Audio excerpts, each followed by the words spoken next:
Celluloid के सितारे।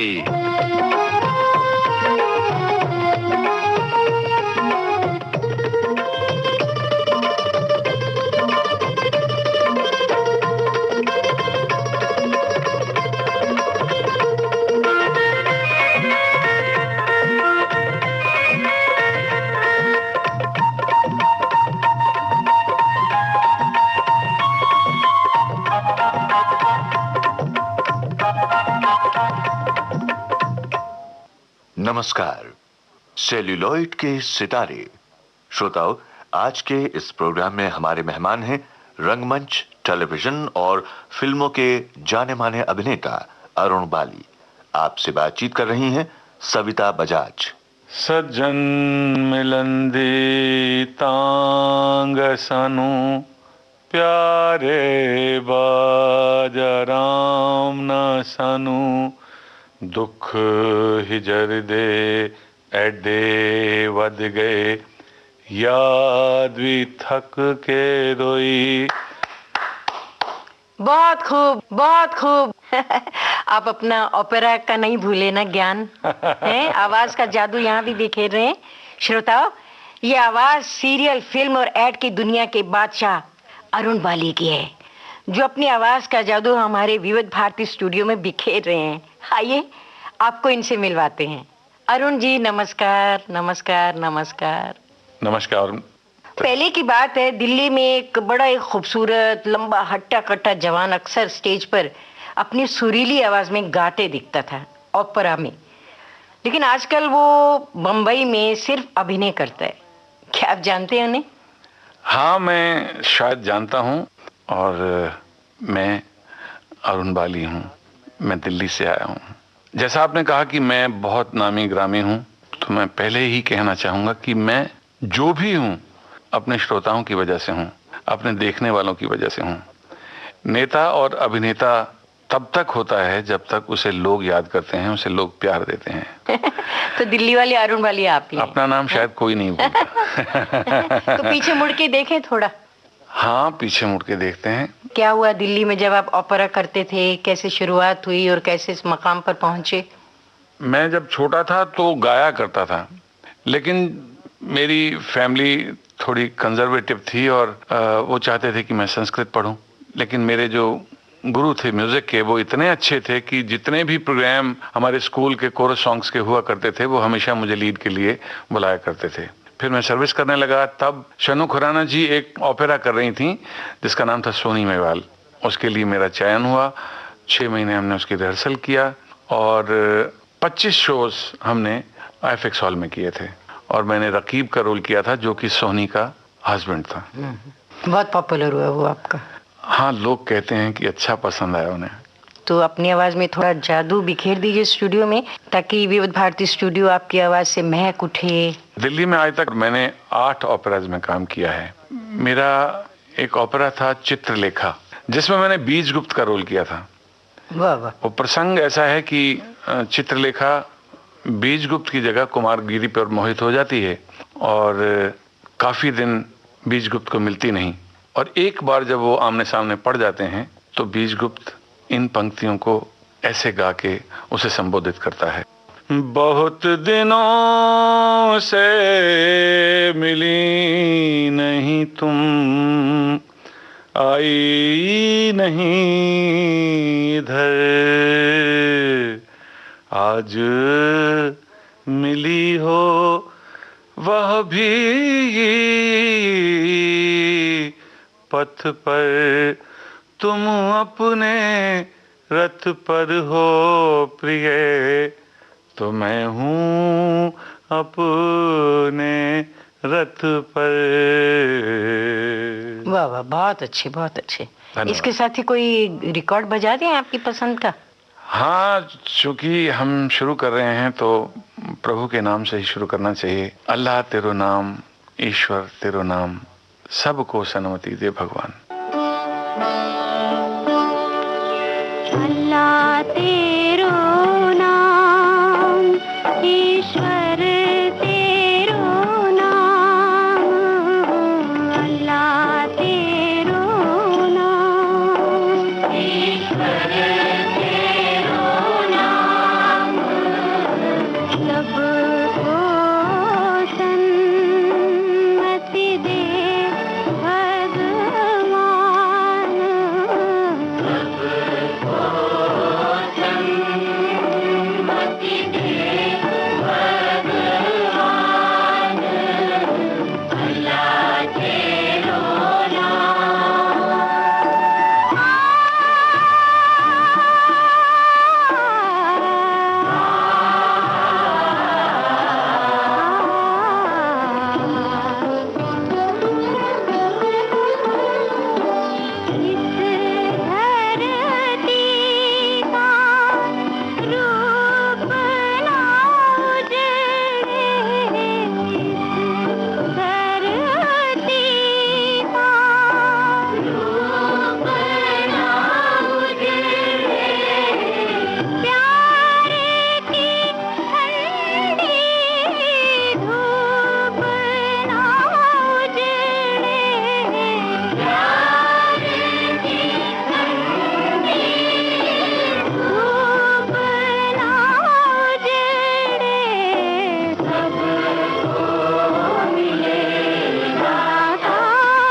अच्छा अरुण जी, ओपेरा का तो ये चलन चल निकला था, बम्बई में तो आप सिर्फ एक्टर कहलाते हैं, तो एक्टिंग का सिलसिला कैसे चला? देखिए, एक्टिंग जो होती है वो आपके अंदर होती है, वो आपके मन में होती है, वो आपके मस्तिष्क में होती है। आपने उसे उस भाव को व्यक्त करना होता है। गाने में ये है कि आपने रिहर्सल की होती है, आप गा के व्यक्त करते हैं, और स्ट्रेट प्लेस जो होते हैं या स्ट्रेट फिल्म जो होती हैं, सीरियल्स जो होते हैं, उसमें भी आप भाव व्यक्त करते हैं। तो आपको कौन सा सीरियल मिला सबसे पहले दिल्ली में? दिल्ली में मैंने दूरदर्शन पे किया था सबसे पहला सीरियल सूरदास। मैं उस टाइम में ये सीरियल किया था जब एडिटिंग की फैसिलिटी भी नहीं थी, और ये प्रशांत पांडे जी ने डायरेक्ट किया था। आपने बहुत सारे सीरियल कर लिए ना, मेरे ख्याल से ज्यादातर सीरियल में आप दाढ़ी मूंछ लगाते थे। एक्टर को मैं समझता हूँ एक स्लेट की तरह होना चाहिए, बिल्कुल साफ कोरे कागज की तरह। उसमें जो भी चित्र आप बनाना चाहें बना लो। मैंने अभी तक बाल नहीं कटाए, आई शुड मेरे ख्याल से मुझे गंजा हो जाना चाहिए था। अरे बाप रे। नेचुरली जो रोल आप करना चाहते हैं बस वैसा फिट कर लो अपने आप को। अच्छा, दिल दरिया, दूसरा केवल, तलाश, इतिहास, नीम का पेड़, विरासत, स्वाभिमान वगैरह आपने बहुत सारे सीरियल कर लिए। तो आप सही मायने में स्टार कहलाते हैं टीवी नहीं, के। स्टार मैं कभी नहीं बना हूँ, आम हूँ, जैसे था वैसा ही मैं अब भी हूँ। तो कैसा लगता है ये मीडिया आपको, इतना काम करके कैसा लगता है?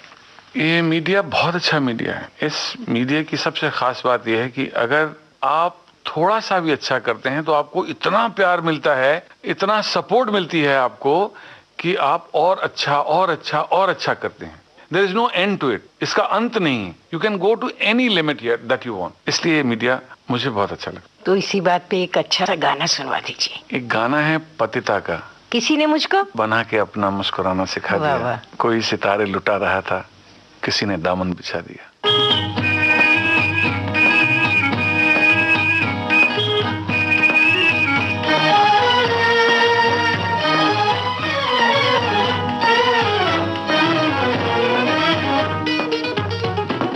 किसी ने अपना बना के मुझको मुस्कुराना सिखा दिया, अंधेरे घर में किसी ने हंस के चिराग जैसे जला दिया, किसी ने अपना बना के मुझको मुस्कुराना सिखा दिया।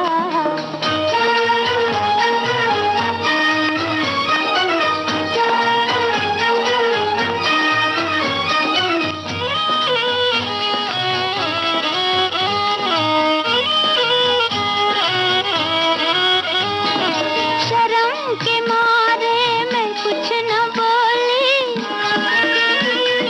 शर्म के मारे मैं कुछ न बोली, नजर ने पर्दा गिरा दिया, मगर वो सब कुछ समझ गए हैं कि दिल भी मैंने गंवा दिया, किसी ने अपना बना के मुझको मुस्कुराना सिखा दिया।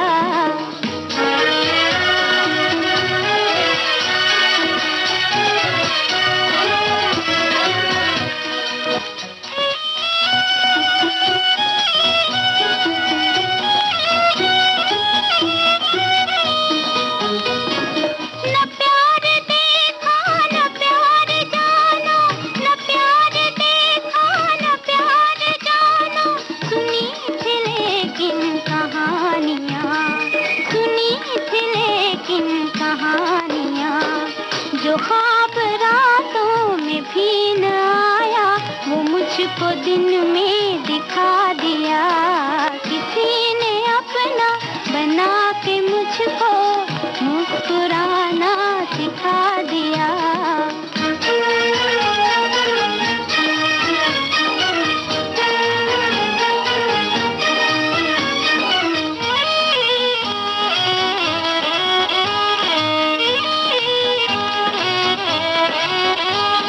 वो रंग भरते हैं जिंदगी में, वो रंग भरते हैं जिंदगी में, बदल रहा है मेरा जहां, कोई सितारे लुटा रहा था, किसी ने दामन बिछा दिया, किसी ने अपना बना के मुझको मुस्कुराना सिखा दिया, अंधेरे घर में किसी ने हंस के चिराग जैसे जला दिया।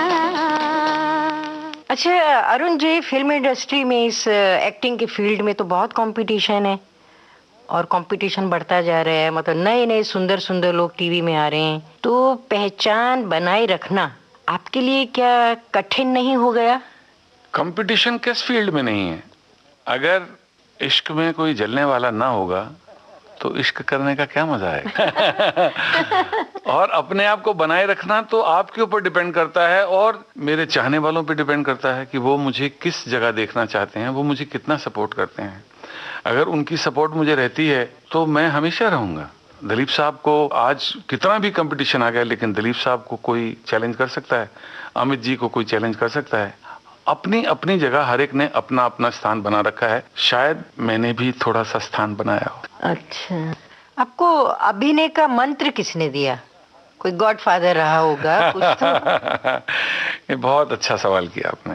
बेसिकली मेरे जो बड़े भाई थे वो बहुत अच्छे एक्टर थे, बहुत ही अच्छे एक्टर थे। और मुझे याद है जब मैं ओपेरा कर रहा था तो जब तक गाना होता रहा तब तक तो मैं बहुत अच्छा गाता था, लेकिन जब एक्टिंग की बारी आई तो सबके सामने मेरी नकल उतार दी गई तो आई फेल्ट वेरी बैड। मैंने कहा सबके सामने, और स्पेशली उस समय बहुत अच्छी खूबसूरत सी लड़कियां थी, तो उनके सामने मेरी नकल उतारी गई तो मुझे बहुत बुरा लगा। तो मैंने रिहर्सल पे जाना ही बंद कर दिया। तो जब मैंने रिहर्सल पे जाना बंद कर दिया तो नेचुरली मैं घर टाइम से पहुंच जाता था। तो मेरे बड़े भाई ने कहा, अरे क्या बात है, तू आजकल जल्दी आ रहा है? तो मैंने कहा भाई साहब को कि भाई मैं नहीं जाने का वहां पर। तो उन्होंने गुरु मंत्र मुझे पहला दिया था, वो ये कि बेटा अगर कोई तुम्हें शिक्षा दे रहा है, तुम्हें सिखा रहा है, तुम्हें किसी काबिल बना रहा है, तो वो अगर भरी महफिल में जूते मारे तुम्हें, तो एक्सेप्ट करना चाहिए, क्योंकि उसे तुमसे कोई लालच नहीं है। वो तुम्हें बना रहा है, तुम्हें संवार रहा है, तुम्हें घड़ रहा है, तुम्हें इस काबिल बना रहा है कि लोग तुम्हें अप्रिशिएट करें। और उन्होंने मुझे कहा कि नहीं,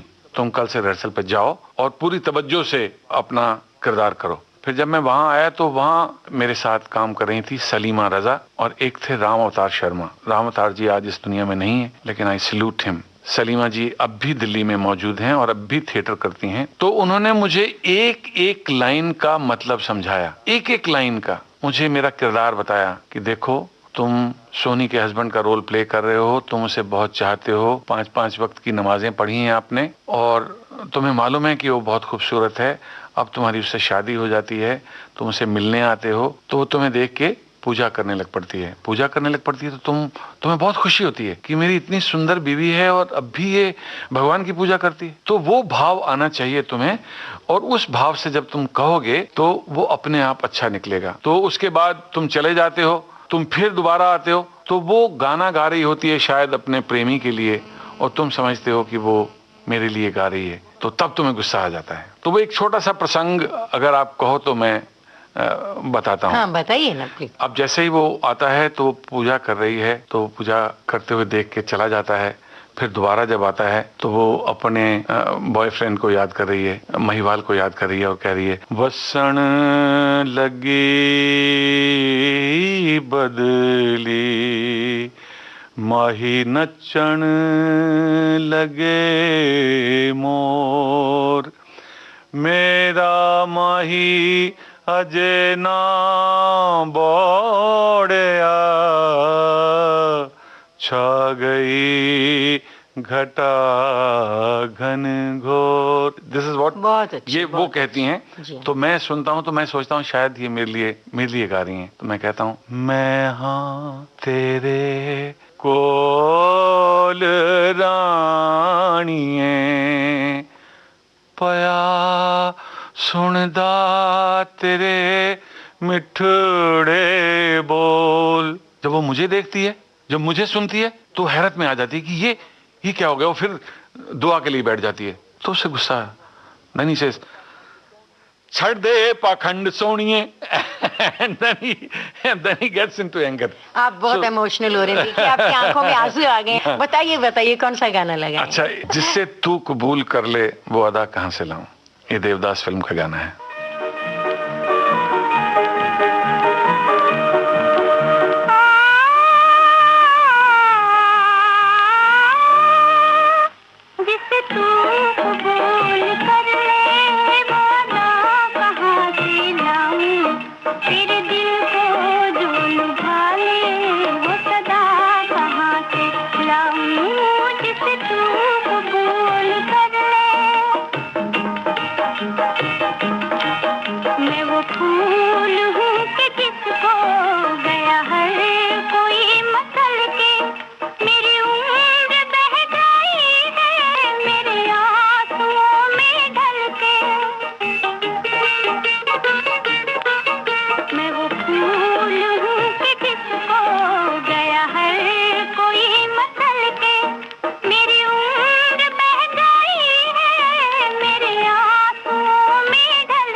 मुझे तेरी आरज़ू है, तेरे दिल में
अरुण जी, आप बाकी लोगों की तरह फॉरेन जाते होंगे स्टेज शो करने के लिए?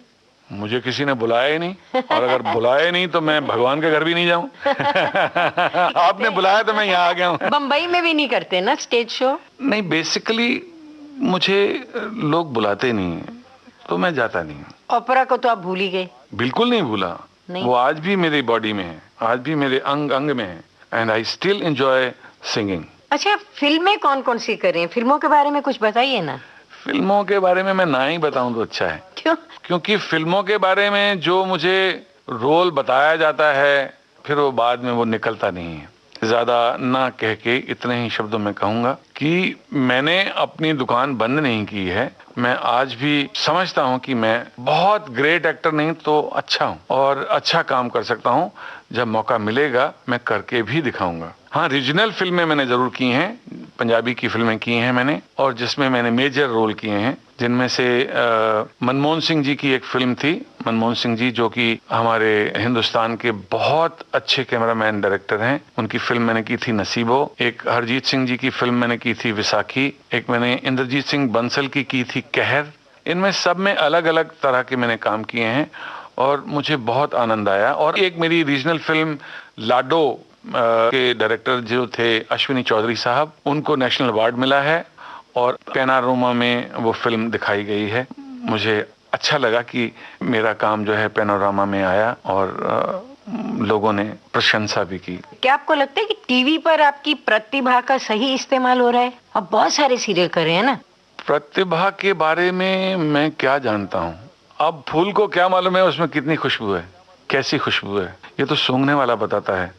या उस फूल का जो उपयोग करना चाहता है, वो उसका बेणी बनाना चाहता है, उसे गुलदस्ते में लगाना चाहता है, उसको कैसे इस्तेमाल करना चाहता है, उसके ऊपर डिपेंड करता है। मैं तो एक रॉ मटेरियल हूँ। मेरा डायरेक्टर मुझे कैसे फोल्ड करता है, कैसे बनाता है, ये उसके ऊपर डिपेंड करता है। और कहानी क्या कहती है उसके ऊपर डिपेंड करता है। अगर रोल मुझे सूट करता है और मैं उसको अपने मन से, अपनी श्रद्धा से, अकीदत से, बहुत मन से रोल करता हूं, तो नेचुरली वो अच्छा आएगा। आज बड़े से बड़े एक्टर को भी पूछोगे तो वो भी कहेगा कि भाई अभी तो बहुत कुछ बाकी है। अमित जी से भी आज जाके आप पूछो, किसी भी एक्टर से, किसी भी किरदार, किसी भी महान एक्टर से आप पूछो, या छोटे से छोटे एक्टर से पूछो, तो ये कहेगा भाई मुझे मालूम नहीं, अभी तो बहुत कुछ अंदर बाकी है। क्या कुछ बाकी है? कुछ अधूरे सपने, लॉन्गिंग फॉर समथिंग? मेरे अंदर क्या है मैं नहीं जानता हूँ। मैं एक बार ऋषिदा के पास गया तो ऋषिदा ने बोला, अरुण बेटा तू सीधा सीधा रोल बहुत किया बेटा, तेरी आंखों में ना मुझे एक शरारत नजर आता है, तेरे से विलेन का रोल कराता हूँ, विलेन का रोल करेगा? मैंने कहा हाँ दादा करूंगा। मैं उस सीरियल के बारे में ज्यादा ना कहूंगा। अगर कभी आपको मौका लगे तो ऋषिदा से पूछना कि मैंने कैसा काम किया, या मेरी ऑडियंस से पूछना। उस सीरियल का नाम था उजाले की ओर। उसमें मैंने चौधरी देवीलाल जी की भूमिका निभाई थी और हरियाणवी में मैंने बोला था। तो ये डिपेंड करता है मेरे डायरेक्टर के ऊपर। मैंने लेख जी के साथ बहुत रोल किए हैं और अच्छे आदमी के रोल किए हैं। अभी एक मैं नेगेटिव रोल कर रहा हूँ, याराना उनका सीरियल का नाम है। मैं समझता हूँ कि लेख जी मुझसे बहुत खुश हैं। मैं यहाँ पर यह भी कहना नहीं चूकूंगा कि मेरा फिल्म इंडस्ट्री में या सीरियल्स में जो भी मेरी पोजीशन है उसमें लेख जी को बहुत बड़ा क्रेडिट जाता है उसका। तो इसी बात पे कुछ सुना दीजिए। इस बात पे मैं एक पुराना गीत जो मुझे बहुत बहुत अच्छा लगता है वो आप सुनवाएं तो बहुत अच्छा लगेगा। मुझे उम्मीद है कि मेरे श्रोताओं को भी अच्छा लगेगा। ये शाम की तन्हाइयाँ ऐसे में तेरा गम। मुझे ऐसे गाने पता नहीं क्यों अच्छे लगते हैं।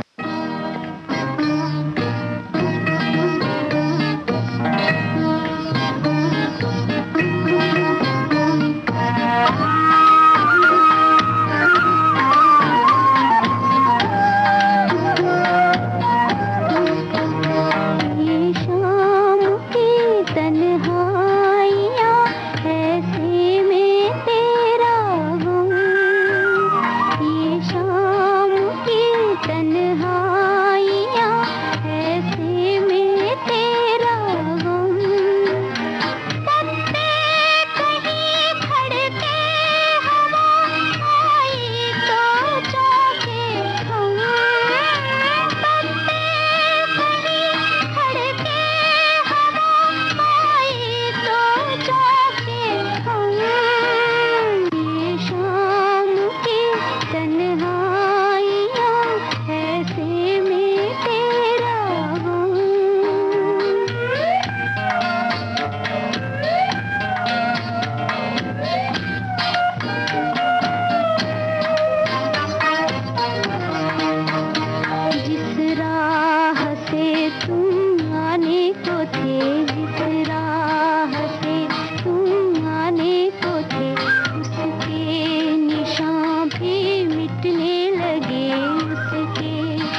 लगा तेरी याद को सीने पे लगा तेरी याद को रोती रही मैं रात को रोती रही मैं रात को हालत पे मेरी चांद तारे रो गए शबनम हालत पे मेरी चांद तारे रो गए शबनम ये शाम की तन्हाइयाँ ऐसी में तेरा गम ये शाम की तन्हाइयाँ ऐसी में तेरा गम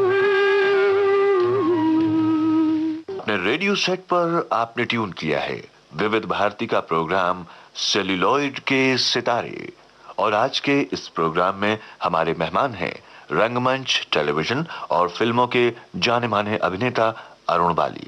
आपसे बातचीत कर रही हैं सविता बजाज। अच्छा, जब समय मिलता है तो क्या करते हैं अरुण जी?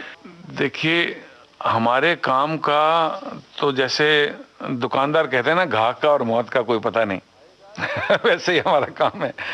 आएगा तो 24-24 घंटे काम करना पड़ता है, पूरे पूरे महीने काम करना पड़ता है, मतलब महीने में 30 दिन में 45 दिन काम करना पड़ता है। सुबह की शिफ्ट कहीं, दोपहर की शिफ्ट कहीं, रात की शिफ्ट कहीं, और जब नहीं आता है तो भाई सच्ची बात है मैं तो खूब सोता हूँ। नाश्ता किया, सो गए, फिर खाना खाया, फिर सो गए, फिर शाम की चाय पी, फिर थोड़ा ऊँघ लिए, फिर रात को खाना खाया, फिर बाकी सो कोई गए। शौक नहीं पढ़ने लिखने का या स्विमिंग का, हॉर्स राइडिंग का? कैरम खेल लेते हैं कभी कभी, या ओशो की पुस्तकें मैं पढ़ता हूँ, भगवान रजनीश की, वो बहुत अच्छा लिखते हैं। अच्छा, रिसेंटली आप लंदन से लौटे, देश में निकला होगा चांद की शूटिंग करके। हाँ, मैं तो बम्बई जैसी जगह में या हिंदुस्तान में जितने भी लोकेशन है सबका इस्तेमाल हो चुका है फिल्मों में या सीरियल में, और लोग वहाँ भाग रहे हैं सीरियल की शूटिंग करने के लिए।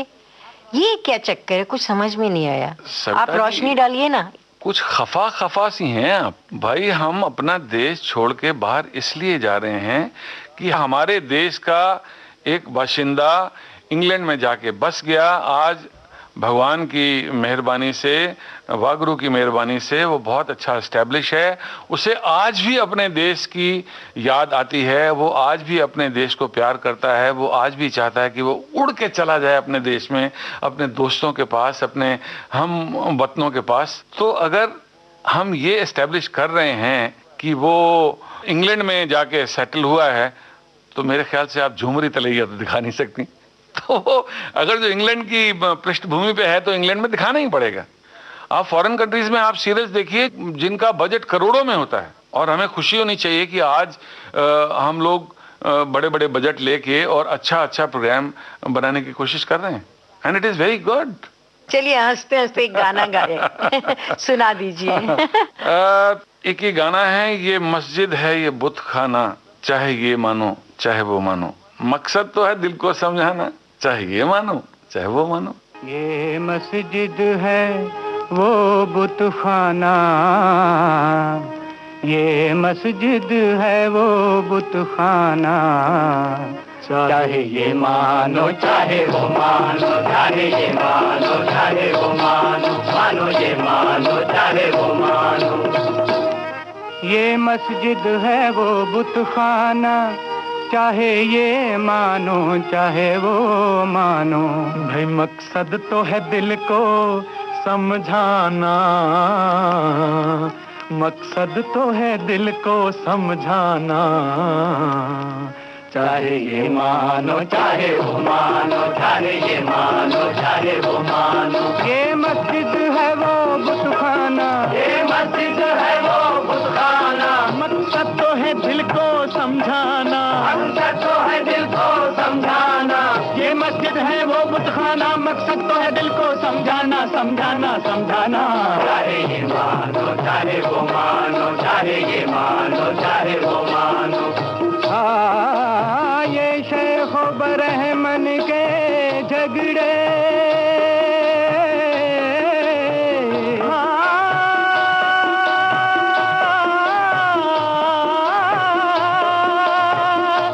ये शेख वो ब्रह्मन के झगड़े सब ना समझी की बातें हैं। वो ब्रह्मन के झगड़े सब ना समझी की बातें हैं। ये शेखो ब्रह्मन के झगड़े झगड़े झगड़े अजी हाँ। ये शेखो ब्रह्मन के झगड़े सब ना समझी की बातें हैं। शेखो ब्रह्मन के झगड़े सब ना समझी की बातें हैं। सब ना समझी की बातें हैं। हमने तो है बस इतना जाना, हमने तो है बस इतना जाना, चाहे ये मानो चाहे वो मानो, चाहे ये मानो चाहे वो मानो।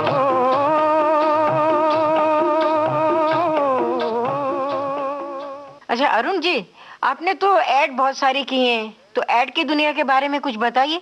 ऐड की दुनिया तो एक अजूबा है। अजूबा इन द सेंस कि फिल्म वाले एक चीज को 2.5 घंटे में बोलते हैं, सीरियल वाले 500 एपिसोड में भी नहीं कंप्लीट कर पाते हैं, 1000 एपिसोड में भी नहीं कंप्लीट कर पाते हैं, और ऐड वाले 10 सेकंड और 5 सेकंड में भी वही बात दिखा देते हैं आपको। तो मुश्किल नहीं लगता अभिनय करना? कोई मुश्किल नहीं है, ये वो इतनी खूबसूरती से उस बात को कहते हैं। एक जमाना था कि जब लोग ऐड देखा नहीं करते थे, बवाल समझते थे, अरे यार ये ऐड आ गई, कौन देखेगा इसको।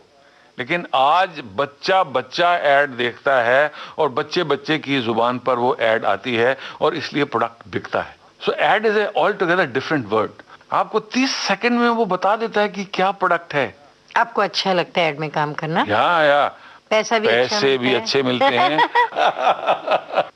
फॉरेन की कोई फिल्म कर रहे हैं, मतलब हॉलीवुड की? एक फिल्म किया था मैंने BBC के लिए, द समर पीकॉक।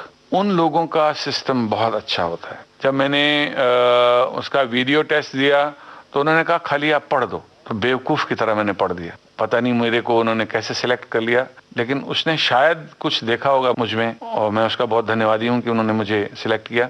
उन्होंने फिर मुझे पूरी स्क्रिप्ट दी, फुल जितनी फिल्म बनने की थी वो पूरी स्क्रिप्ट मुझे दी, और मैंने पूरी स्क्रिप्ट पढ़ी, और तब मैंने समझा कि मेरा किरदार क्या है। और मुझे ये कहते हुए फख्र हो रहा है कि जब मेरी शूटिंग हुई थी तो माँ सरस्वती की कृपा से, आप बिलीव नहीं करेंगी, मैंने दूसरा टेक भी नहीं दिया, सिंगल टेक मेरे ओके होते गए। फिर मैं वो डायरेक्टर साहब के पास गया और मैंने रिक्वेस्ट किया कि अगर आपने डबिंग करानी हो तो please do not take any other voice, I would like to dub my own voice. और उन्होंने मुझे जवाब दिया था कि नहीं, हम लोग डबिंग नहीं करते हैं। That was the beauty. इसका मतलब ये है कि वो लोग इतने प्रिपेयर्ड होते हैं जब वो काम करते हैं, जो उनका काम किया होता है वही फाइनल होता है। हम लोग तो यहाँ इंडस्ट्री में डबिंग करके उसको थोड़ा इम्प्रूव करते हैं या खराब करते हैं, जो भी करते हैं, लेकिन वो लोग ऐसा नहीं करते। अच्छा, एक गाना अगर सुनवा दिया जाए, ना तो कारवां की तलाश है, ना तो हम सफर की तलाश है।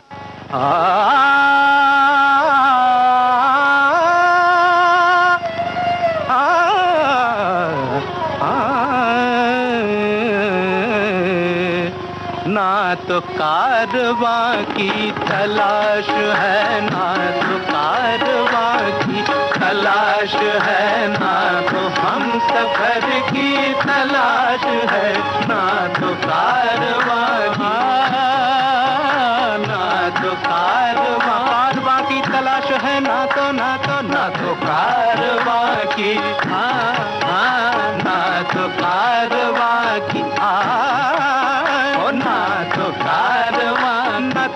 कारवां की तलाश है, न तो हम सफर की तलाश है। अब न तो हम सफर की तलाश, अब ना हम सफर है, ना तो हम सफर की, ना तो हम सफर की, ना तो हम सफर की तलाश है।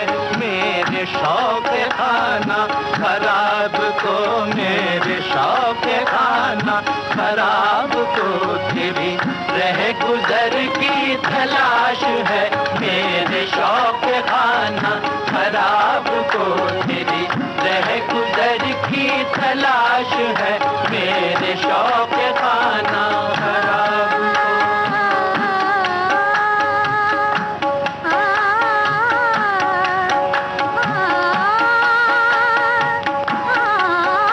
मेरे नामुराद जुनून का है इलाज कोई तो मौत है अब है इलाज कोई तो मौत है इलाज कोई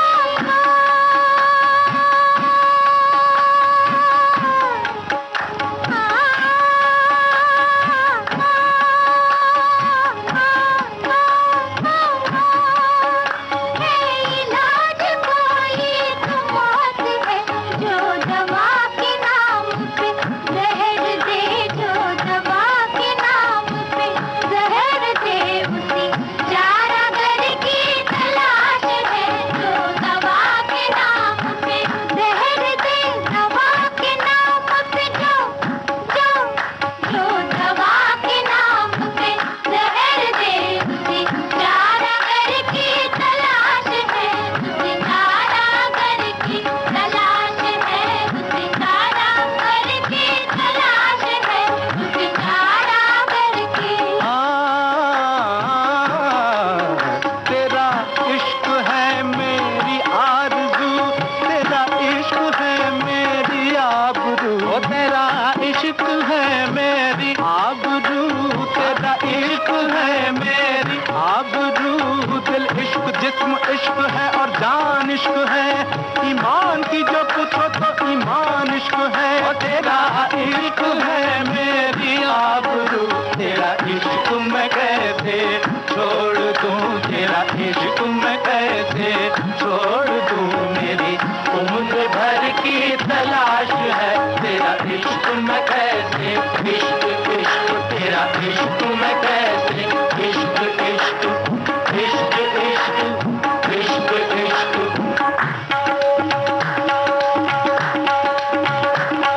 ये इश्क इश्क है इश्क इश्क ये इश्क इश्क है इश्क इश्क ये इश्क इश्क है इश्क जासूद की हालत को जासूद की हालत को जासूद ही समझेगा मैं शमा से कहता हूँ महफिल से नहीं कहता क्योंकि ये इश्क इश्क है इश्क इश्क ये इश्क अच्छा बाली जी, आपने बहुत सारी लैंग्वेजेस में काम किए है ना? पंजाबी फिल्में की, हरियाणवी फिल्में की, हिंदी फिल्में की, इंग्लिश फिल्म्स की, तो इतनी सारी जबान का ज्ञान मैंने अवधि में भी एक सीरियल किया ओहो, था, क्या बात। नीम का पेड़। उसकी एक बहुत खूबसूरत बात मैं आपको बताता हूँ, और ये जिंदगी में घटता भी है कि अगर आप अपने घर जा रहे हो, मान लो यहाँ से दिल्ली जा रहे हैं, तो ट्रेन एकदम सरपट भागती है। जैसे ही दिल्ली के करीब पहुंचते हैं आप, तो ट्रेन स्लो हो जाती है और आपको बहुत बेचैनी होती है। तो उसी के ऊपर उनका एक था कि उस जो किरदार मैं कर रहा हूँ, वो 17 साल जेल काट के आया है, स्टेशन पे उतरा है, उसका बेटा उसे लेने नहीं आया है, तो फिर वो अपने नौकर को बोलता है चलता इक्का ले आओ, तो इक्का ले आता है और वो टांगा चल रहा है, इक्का चल रहा है, और वो किरदार कहता है अरे बजरंगिया, ये गांव की सड़क पक्की हुई जाए के बाद का हमारा घर स्टेशन से और दूर हुई गवा। तो बजरंगी जवाब देता है नहीं मियाँ, आपका घर जाए की जल्दी है। सो वो कितनी खूबसूरत बात थी, कितनी अच्छी बात थी कि जब आप अपने घर जा रहे होते हैं, सारा रास्ते में आप उड़ते जाते हैं, और जब उस पोर्शन पे आपको जाके जरा सी भी डिले होती है तो आपको बेचैनी मतलब बर्दाश्त नहीं होती। वो इसलिए कि आप चाहते हैं कि अब आप घर पहुंच जाएं। ये सीरियल लिखा था राही मासूम रजा साहब ने। वाह वाह वाह, इतना अच्छा राइटर, पता नहीं भगवान ने क्यों इतनी जल्दी बुला लिया। राही साहब के तो कमाल और कौन सी भाषा में आपने काम किए? हरियाणवी तो भाई मेरी जोरू हरियाणा की सेहत है, मैंने यो लैंग्वेज तो आनी ही पड़ेगी।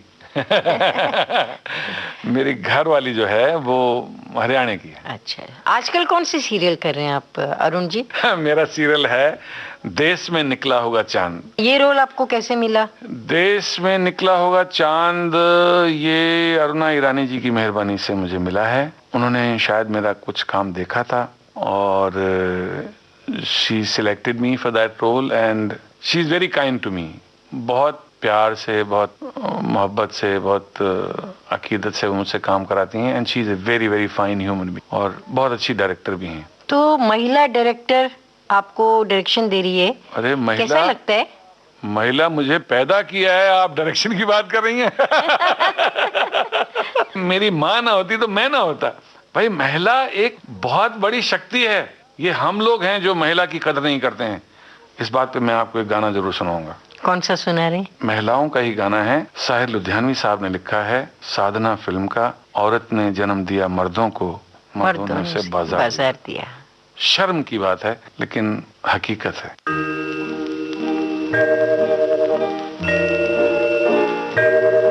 औरत ने जन्म दिया मर्दों को, मर्दों ने उसे बाजार दिया। जब जी चाहा मसला कुचला, जब जी चाहा धुतकार दिया। औरत ने जन्म दिया मर्दों को।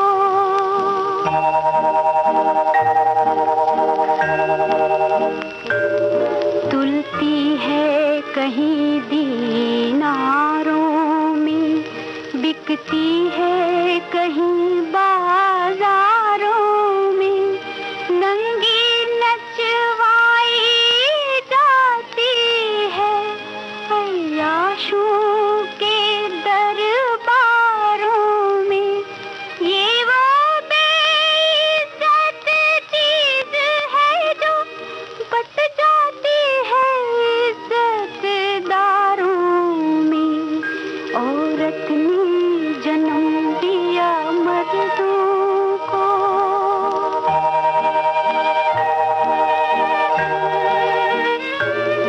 मर्दों के लिए हर जुल्म रवा, औरत के लिए रोना भी खता।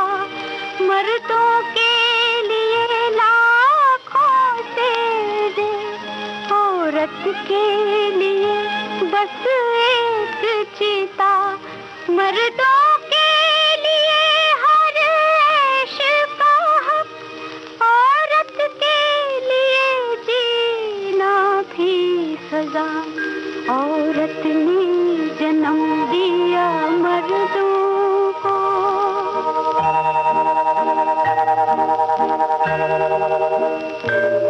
जिन होठों ने इनको प्यार किया, उन होठों का व्यापार किया।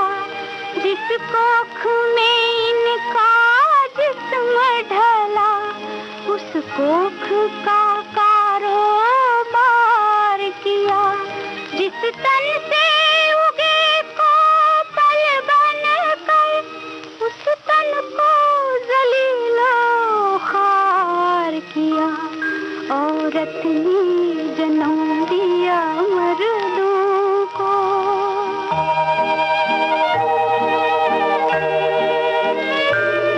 मर्दों ने बनाई जो रस्में, उनको हक का फरमान कहा। औरत के जिंदा जलने को कुर्बानी और बलिदान कहा। किस्मत के बदले रोटी दी और उसको भी एहसान कहा। औरत ने जन्म दिया मर्दों को।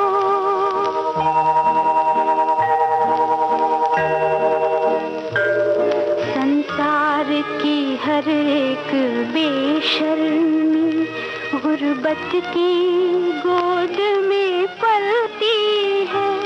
चकलोही में आकर रुकती है, फाकों से जो राह निकलती है।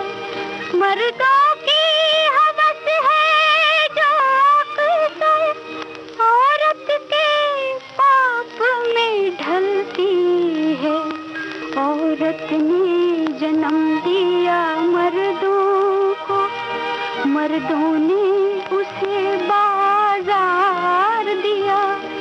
जब जी चाहा मसला कुचला, जब जी चाहा धुतकार दिया, औरत ने जन्म दिया मर्दों को। आप ओपेरा सिंगर से, स्टेज एक्टर से, फिर फिल्म एक्टर, फिर सीरियल एक्टर वगैरह वगैरह बहुत कुछ बन गए। तो फिल्म इंडस्ट्री में भी बहुत अच्छे से एस्टेब्लिश कर लिया, बहुत कुछ पा लिया। तो कभी कुछ ऐसा लगता है कि बहुत कुछ पाने के लिए थोड़ा बहुत कुछ खोना भी पड़ता है इंसान को? हाँ, खोना तो पड़ा ही है मुझे। मैं अपने बाल बच्चे छोड़ के दिल्ली में और यहाँ पर पड़ा हूँ। अकेले बम्बई में रह रहे हैं? हाँ, बिल्कुल अकेला रह रहा हूँ। कहाँ है ऐसी लगन? लगन क्या भाई, मेरे भाग्य में ऐसा लिखा था, मैं बाज नसीबा न पीता बुक भर ते कौन आखे साहब नु इंज नहीं ते इंज कर। जो आपके भाग्य में है, जो बधा है, वो आपको करना ही पड़ेगा। और ये नियति है, नियति को एक्सेप्ट करना चाहिए। मैं लाख चाहूं कि मैं चला जाऊं, आई मीन हर लैंग्वेज में उसका कोई ना कोई है। जैसे इंग्लिश में कहते हैं मैन प्रपोजेस गॉड डिस्पोजेस। ये गाना भी आया था ना, मांगने से जो मौत मिल जाती कौन जीता है इस जमाने में। तो मांगने से जो मेरी इच्छा है उसके हिसाब से सब कुछ नहीं होता, जो ऊपर वाले की इच्छा है उसके हिसाब से सब कुछ होता है। जैसा वो चाहता है, मिलन, मिलना, बिछड़ना, यश अपयश, सब प्रभु ने अपने हाथ में रखा है। ये हम लोग हैं जो हल्ला मचाते हैं कि मैं ये हो गया, मैं वो हो गया। अरे मैं यहीं रह जाएगी भैया, कोई ना लेके जाएगा साथ में। मैं गलत कह रहा हूँ? अच्छा अरुण जी, आपने बताया आप बम्बई में अकेले रहते हैं, परिवार आपका दिल्ली में, तो आपको उनकी कमी महसूस नहीं होती? कमी होती है महसूस, लेकिन क्या है कि you have to live with it. तो हर हफ्ते जाते हो या हर महीने में एक चक्कर? नहीं, जब भी मौका लगता है मैं जाने की कोशिश करता हूँ। और आपके परिवार में कौन कौन से लोग हैं? मेरे परिवार में मेरी 3 बेटियां हैं, एक बेटा है, एक बेटी की शादी हो चुकी है और 2 बेटियां हैं, एक सर्विस कर रही है, एक बीए में पढ़ रही है और मेरा बेटा 12th में पढ़ रहा है। जहां तक बात रही कि इस लाइन में और कौन आना चाहता है, तो मैं उम्मीद करता हूं मेरा बेटा आएगा और उसकी माँ भी शायद यही चाहेगी, क्योंकि उसकी माँ की वजह से ही मैं यहाँ आया हूँ। I am here because of my wife. और उसी ने मुझे कहा था, एक बार जिंदगी में बहुत नुकसान उठा लिया, तो उसने मुझे कहा कि कभी तुम एक्टर बनना चाहते थे और जैसा कि तुमने मुझे कहा, एक हट्टा कट्टा खूबसूरत सा नौजवान, शायद वो उस वक्त मुझे नहीं आने देना चाहती थी और अब मैं ऑब्सोलीट हो गया हूँ इसलिए उसने कहा अब तू जा, बॉम्बे में जा। तो this is why I am here. अच्छा, यहाँ भी स्टूडियो में जब से आप आए हैं, बात बात में अपनी आवाज का जादू बिखेर रहे हैं, तो आपने बम्बई में कभी ये नहीं सोचा कि यहाँ मैं थोड़ा सिंगिंग में ट्राई करूं? आप कह रही हैं कि मैं जादू बखेर रहा हूँ, मैं बहुत धन्यवाद करता हूँ आपका। मैं समझता हूँ कि मेरे आपकी आवाज बहुत अच्छी है, बहुत अच्छी है। नहीं, मैं एक्टर ही बन जाऊं वो बहुत मेरे लिए एक्टर बन जाना ही काफी है। बाकी गाने से आपको एक फायदा होता है, डायलॉग्स के अंदर किस डायलॉग को ऊपर लेके जाना है, किस डायलॉग को आपने नीचे लाना है, वो स्वरों का जो मींड है, उतार चढ़ाव जो है, उसमें गाना जो है आपको बहुत इंपॉर्टेंट रोल प्ले करता है। अगर आपको सुर का ज्ञान है तो आप जब पहला डायलॉग बोलते हैं तो आपको लगता है कि यार आज दिन अच्छा चढ़ा है भाई, आज सारे काम बल्ले बल्ले होंगे। और अगर आपका सुर पहले ही गलत लग जाए, जैसे मान लो लाफ्टर है, आपने एक बात कहते हुए हंसना है, आपकी हंसी नीचे के सुर से शुरू होती है तो वो ऊपर तक जाती है, और अगर आप ऊपर का सुर लगा के हंसी हंसते हैं तो और ऊपर कहां जाएंगे आप? ऊपर का सुर लगा के आप नीचे नहीं आ सकते हैं, नीचे का सुर लगा के आप कहां तक जा सकते हैं? ये बहुत इंपॉर्टेंट है। सो गाना जो है मुझे एक्टिंग में मेरी इतनी मदद करता है। तो रियाज करते हैं? हाँ, मैं रियाज करता हूँ रोजाना। पहले तो रोजाना करता था, अब थोड़ा कम, बिकॉज बेस का रियाज करना बहुत इंपॉर्टेंट है। बेस में आप रियाज करेंगे, आपको आवाज बनाने की जरूरत नहीं पड़ेगी। जैसे लोग आप मिलते हैं तो कहते हैं हेलो आई एम अरुण बाले, मुझे वैसे करने की जरूरत नहीं। बेस का रियाज जो करता है उसकी आवाज ऊपर भी जाती है और नीचे भी आराम से आती है। तो ओपेरा में तो आप ज्यादा बेस का ही इस्तेमाल करते हैं ना? अच्छा, तो ओपेरा का एक मैं सुना देता हूँ। 1962 में ये ओपेरा हुआ था सोनी मेवाल, मैं उसका एक पोर्शन सुनाता हूँ आपको। ये है कि महिवाल का एक खास आदमी था, उसका नाम था दुल्ला। अब महिवाल स्टेज पे खड़ा है और दुल्ला बाहर से आता है और उसको कहता है, साथी करण तैयारियां वजदे पजे कूच न गाड़े। तो महिवाल कहता है, ए तरती मैं मैं किकण छोड़ा जिथे रहंदे सजन प्यारे। तो दूल्हा कहता है कई महीने हो गए मिर्जा हुन तां सफर नु चलो। तो महिवाल कहता है छुट्टिया सफर मेरा राही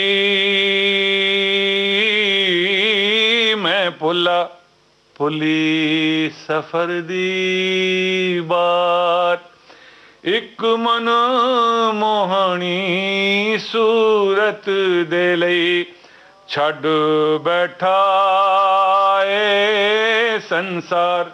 तो दूल्हा कहता है ने सोनिया होर बतेरियां कानू पै गए घूमन केरियां। तो महिवाल कहता है तुइयों मेरे दिल दा महरम तुइयों मेरा दर्द पछाणे तुइयों प्यार दे पांबड़ वाले तुइयों एनू बुझाना जाने। चलदा फिर चलिए सजना वल मित्रा वल सजना वल मित्रा वल। बस हम भी चलते हैं और जाते बाद ये गाना आप पेश कीजिए। तुम्हारी दुनिया से जा रहे हैं उठो हमारा सलाम। अच्छा अरुण जी, ये गाना सुनाने से पहले मैं आपका धन्यवाद करना चाहूंगी कि आप हमारे विविध भारती स्टूडियो में आए। आपने अपनी आवाज़ का जादू बिखेरा, आपसे मुझे बातचीत करने का अवसर प्राप्त हुआ। मैं आपका बहुत बहुत धन्यवाद करती हूँ। नमस्कार जी। मैं भी विविध भारती को धन्यवाद करता हूँ कि उन्होंने मुझे मौका दिया कि मैं अपने श्रोताओं से बात कर सकूँ। Thank you so much. सुन लीजिएगा।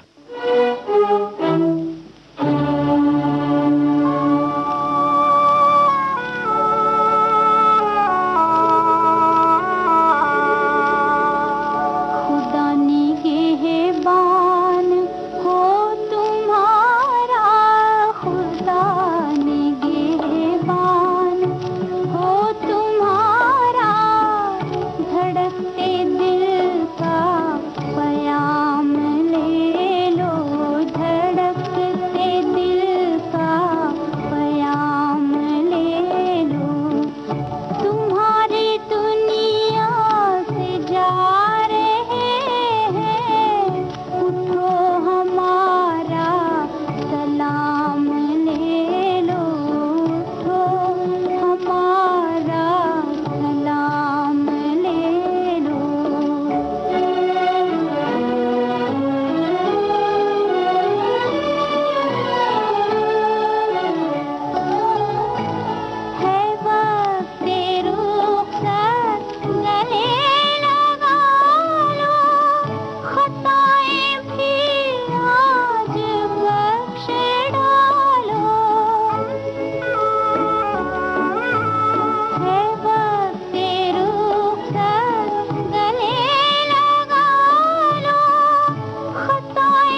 खुदा निगहबान हो तुम्हारा, धड़कते दिल का बयाम ले लो। आज के इस प्रोग्राम में आप सुन रहे थे रंगमंच, टेलीविजन और फिल्मों के सुप्रसिद्ध अभिनेता अरुण बाली से सविता बजाज की बातचीत। इस कार्यक्रम के निर्माण में तकनीकी सहयोगी थे D.K. कुलकर्णी। प्रस्तुति सहयोग रमेश गोखले का था और विविध भारती की ओर से इसे आपकी सेवा में प्रस्तुत किया शकुंतला पंडित ने। अब दीजिए इजाजत, नमस्कार।